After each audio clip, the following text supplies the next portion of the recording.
सद्भाव के साथ फले फूले। हाल में उत्तराखंड में, आप नजदीक है, तो बीजेपी सरकार ने एक दीपक, जिन्हें अपना नाम मोहम्मद दीपक रख लिया था, एक मुकदमा दर्ज करा दिया जो सद्भावना की रक्षा के लिए खड़ा हुआ था। जब रक्षक की भक्षक बन जाएगा, रक्षक की भक्षक बने, तो आम आदमी रक्षा कहाँ? आम आदमी को रक्षा कहाँ है? एक आदमी झगड़ा सुलझाने के लिए, उनको जब कुछ समाधान करने के लिए जाते हैं, उसी को आप धमकी देते हो, मारते हो, खत्म करते हो। ये इसका नाम, इसीलिए मैं कहता हूं, सहिष्णुता आपके पास नहीं है। आप सिर्फ पोलराइजेशन की पॉलिटिक्स करते हो, वोटों के लिए लड़ते हो और बड़े बड़े भाषण करते हो, सिर्फ पोलराइजेशन के लिए, देश के लिए नहीं। सर, भाजपा के एक मुख्यमंत्री, मैं उनका नाम नहीं लेना चाहता हूं इस जबान से, क्योंकि इतना ऐसा तो इंसान मैं नहीं देखा। एक मुस्लिम समुदाय को निशाना बनाकर दिए गए बयान पूरे लोकतंत्र के लिए खतरे की घंटी है। और ये मुख्यमंत्री हमेशा पोलराइजेशन की बात करता है, हर एक को झगड़ा लगाता है, हर एक जगह मुसलमानों के खिलाफ बात करता है। भाइयों, देश में सेलेक्टिव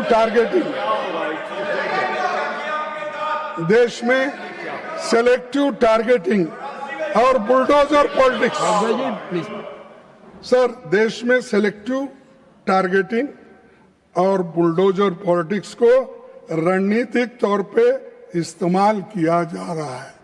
नड्डा साहब, ये आपकी रणनीति है और आप इसी राह पे चल रहे हो, लेकिन आप दिल से तो नहीं चाहते ये, लेकिन मजबूरी है कि आपको मोदी साहब कहते हैं तो आपको कहना ही पड़ता है। तो इसीलिए मैं आपसे विनती करूंगा, सर, अरे मैं 60 साल में, मेरा ही एक अलग उसूल है, मैं करते जा रहा हूं। सभापति जी, मध्य प्रदेश, उड़ीसा, दिल्ली, छत्तीसगढ़ और केरल आदि राज्यों में चर्चेस पर भी हमले हो रहे और क्रिसमस पर हमले बढ़ जाते हैं।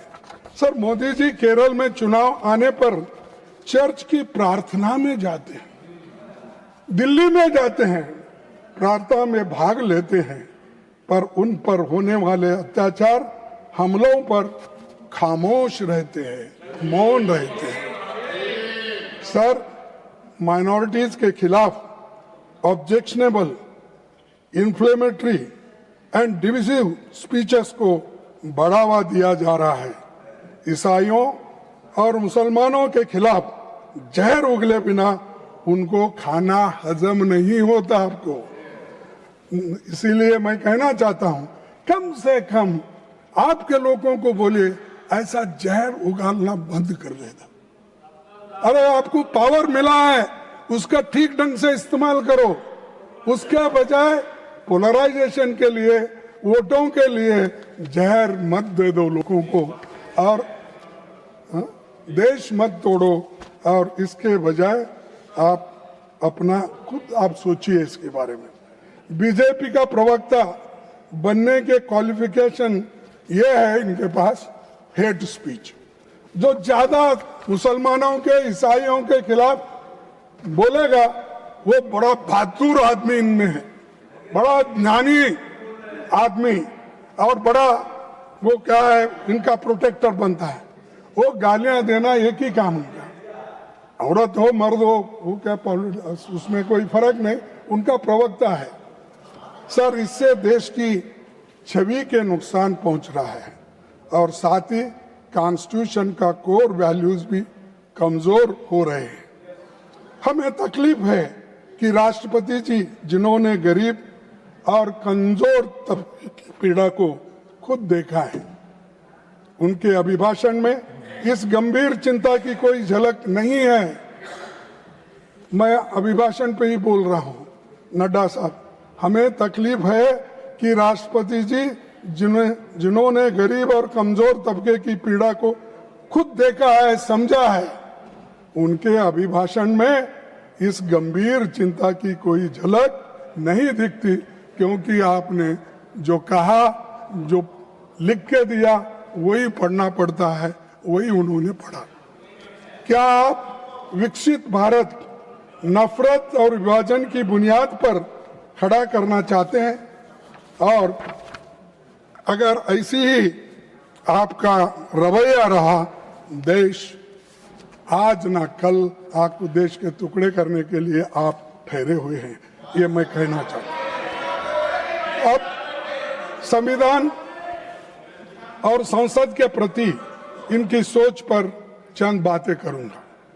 संसद में शॉर्ट नोटिस क्वेश्चन कभी एडमिट किया सब?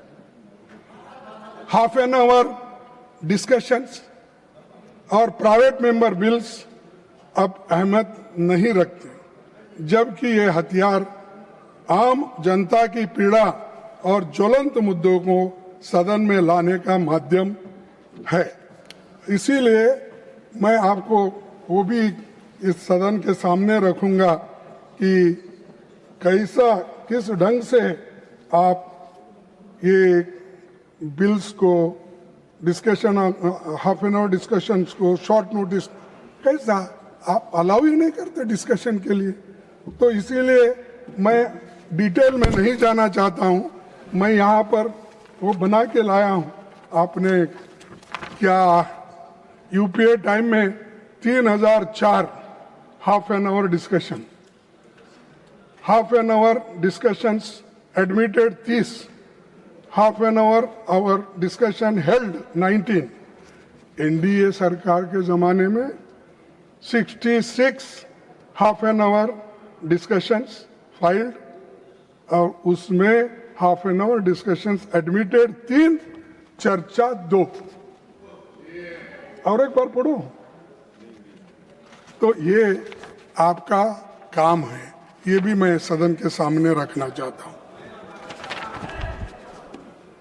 और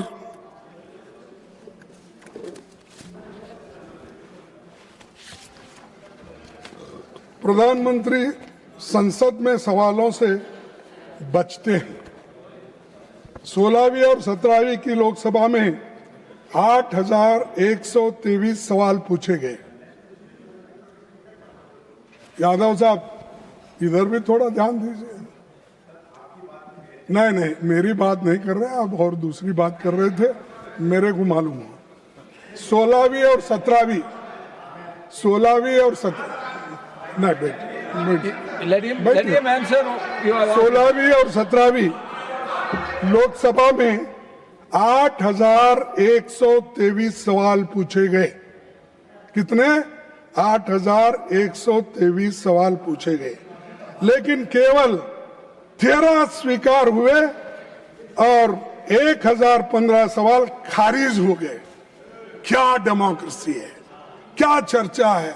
आप लोग चर्चा नहीं करते, यहां पर गड़बड़ करते हो। यह है आपका उत्तर, ये है चीजें। ये डेमोक्रेसी के खत्म करने के लिए आपने कर रहे हो, क्या डेमोक्रेसी को प्रोटेक्ट करने के लिए और प्रमोट करने के लिए कर रहे हो? मुझे बताइए सर। उसके अलावा जितने सवालों का जवाब दिया गया, उससे 78 गुना ज्यादा सवाल खारिज हो गए। 78% खारिज हो गए। तो जब प्रधानमंत्री जवाब नहीं देते, तो मंत्री भी सवालों के जवाब देने के बजाय प्रधानमंत्री का गुणगान करते हुए उनकी भजन मंडली बन जाते हैं, और खुद मेरे कई महत्वपूर्ण राष्ट्रीय मुद्दों के क्वेश्चंस को डिसअलाउ कर दिया। उदाहरण के तौर पर वो मैं यहाँ पर आपको बताऊंगा, लेकिन वक्त की कमी होने की वजह से मैं आपको इतने सब जो है आपने किस ढंग से इन क्वेश्चंस को बोलिए, हमारे प्रश्न को बोलिए, यहाँ से उन्होंने खत्म कर दिया। और एक statehood for Jammu and Kashmir या 6th शेड्यूल फॉर लद्दाख जैसे मुद्दों पर सवालों को हाइपोथेटिकल बोलकर खारिज कर दिया गया। अरे जम्मू कश्मीर को